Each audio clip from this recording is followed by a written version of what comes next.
Amém. Irmãos, eu fico sempre muito feliz de falar da palavra de Deus, né? Para mim é um prazer falar da palavra do nosso Deus. Irmãos, eu queria desenvolver um pouco mais aquele assunto que eu falei no culto passado e mostrar para os irmãos alguns motivos, né, pelos quais eu creio, né, irmãos, que os milagres continuam. Evangelho de João, capítulo 20, a partir do versículo 30. Diz assim, irmãos, nós vamos ler João 20, 30 e depois João 21, 25. Então, João 20, 30 diz assim: Jesus realizou na presença dos seus discípulos muitos outros sinais milagrosos que não estão registrados neste livro, mas estes foram escritos para que vocês creiam que Jesus é o Cristo, o Filho de Deus, e crendo tenham a vida eterna. Agora, João 21, o 25. Evangelho de João 21, 25. Pega a sua Bíblia e leia comigo. João 21, 25. Diz assim: Jesus fez também muitas outras coisas. Se cada uma delas fosse escrita, penso que nem mesmo no mundo inteiro haveria espaço suficiente para os livros que foram escritos. Amém. Irmãos, o Evangelho de João ele é considerado o mais espiritual. Nós temos uma visão no livro de Ezequiel, uma visão também no livro de Apocalipse, de 4 seres viventes. E a tradição cristã interpreta esses 4 seres viventes como sendo os 4 evangelhos, né? Então tinha um que tinha a face de um boi, que é considerado o Evangelho de Marcos, que traz Jesus como o servo, né? Aquele que veio servir a humanidade. Jesus chegou a dizer, né? Eu não vim para ser servido, eu não vim para servir, né? Eu não vim para ser servido, mas vim para servir. Nós temos, né, irmãos, um que tinha um rosto como de homem, é o Evangelho de Lucas, que traz a humanidade de Cristo, traz a ênfase, né? Ele não traz Jesus só como homem, mas ele enfatiza o lado humano de Jesus, mostrando que Jesus chorou, que Jesus sentiu ira, né? E nós temos, irmãos, o Evangelho de João, que representa a águia, que era um ser vivente que tinha aparência de águia. Por quê? Porque João ele traz uma verdade mais profunda. Ele traz Jesus como Filho de Deus. Ele mostra a face divina do nosso Senhor Jesus Cristo, né?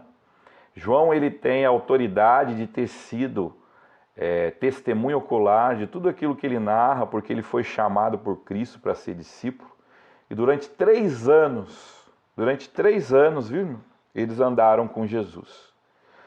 Talvez você diga, 3 anos é pouco. Talvez você fale, eu conheço o bispo Samuel há muito tempo, mas você me conhece há mais de 10 anos, mas você nunca morou comigo, acordou comigo, almoçou comigo, né? Foram 3 anos de intensa convivência, porque eles deixaram o seu trabalho, ele era pescador, né? Deixou o seu barco e passou a ficar com Jesus, a conviver com Jesus durante 3 anos, acordando com ele, almoçando com ele, jantando com ele, seguindo ele nas pregações, ouvindo ele falar, ouvindo ele ensinar, né? E aqui o apóstolo João ele faz uma revelação interessante. Primeiro, irmãos, ele diz que Jesus fez muitos milagres, né? Que esses que ele registrou para que nós possamos crer que Jesus é o Filho de Deus.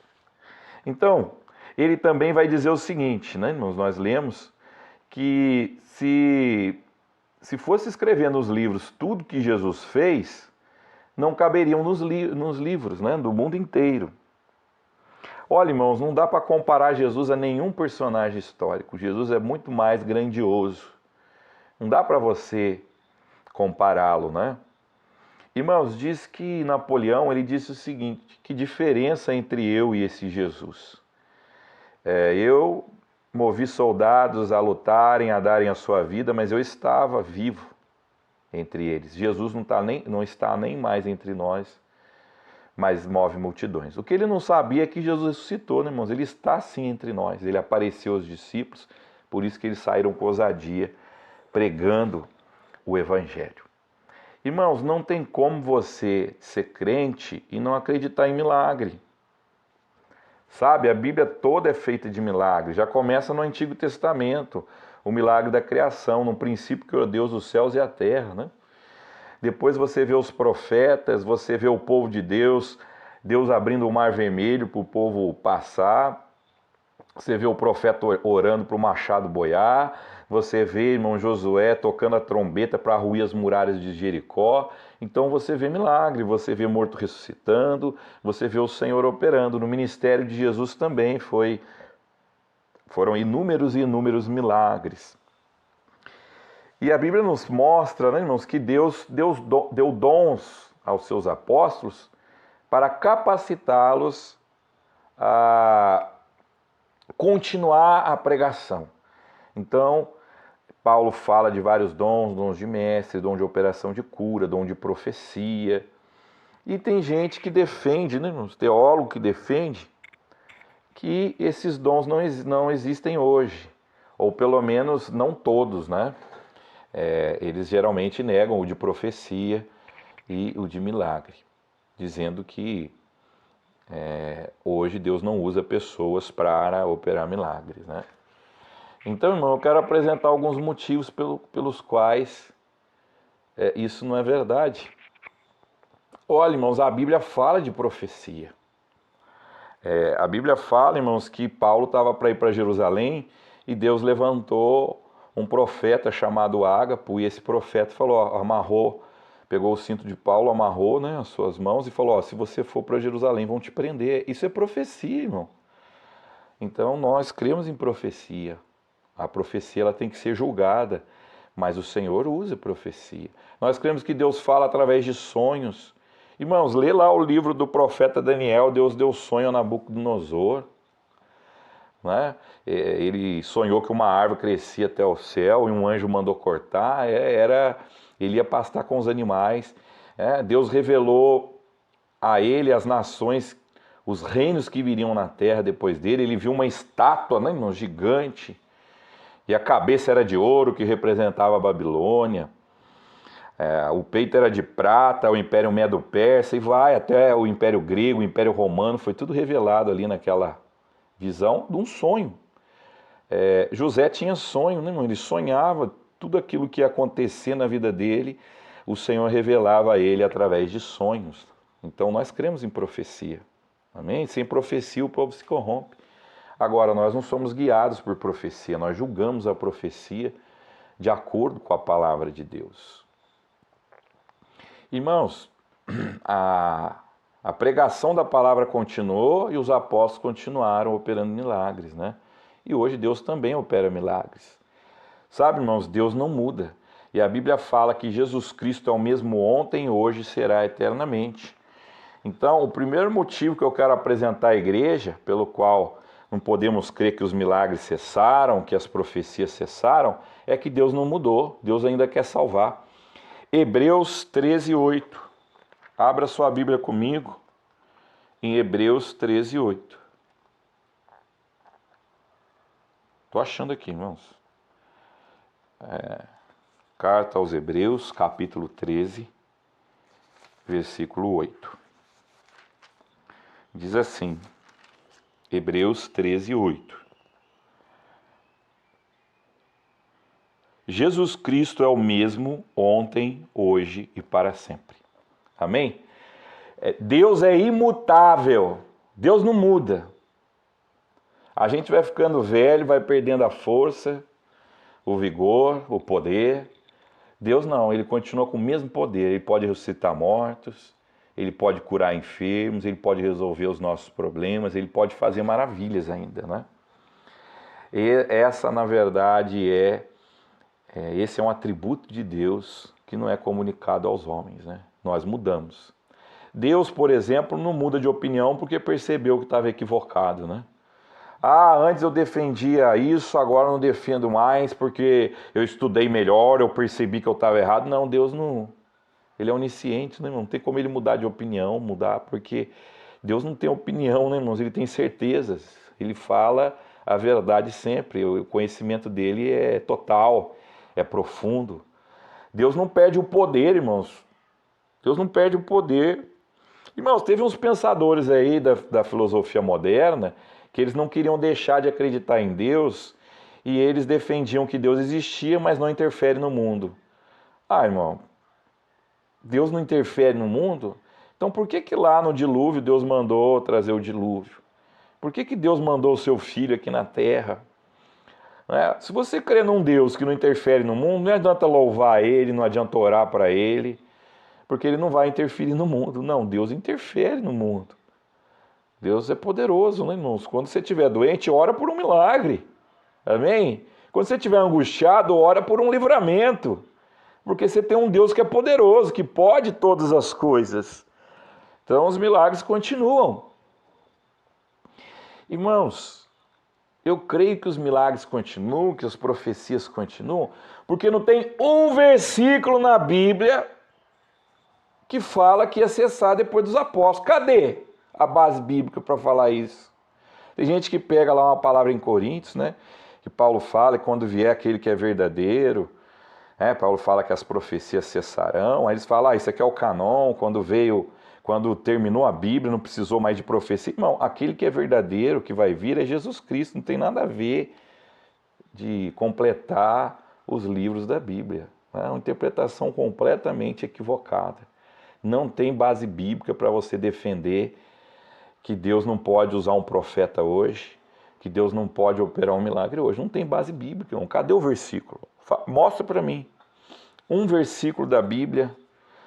Irmãos, nós que cremos na palavra de Deus, nós seguimos a palavra de Deus. Para você crer numa doutrina, tem que ter base bíblica. Então, cadê a base bíblica para você falar que não tem mais profecia? Hein, irmãos, cadê a base bíblica? Não tem. E a obra continua, né, irmãos? Ah, mas por que que os milagres não acontecem como acontecia no ministério de Jesus? Irmão, Deus tinha um propósito com Jesus. Os milagres vão acontecer de acordo com o propósito de Deus. Mas quando Deus quiser operar, nós lemos um milagre lá em Marcos 2 que Jesus curou um paralítico para mostrar que ele pode perdoar pecado. Então Deus também ainda quer mostrar o seu poder hoje. Então Deus pode sim fazer um milagre hoje. Outro motivo pelo que eu apresento, né, para os irmãos de que os milagres continuam é que nós temos experiência. É que o pastor Fernando foi curado de câncer, irmão. Câncer linfático.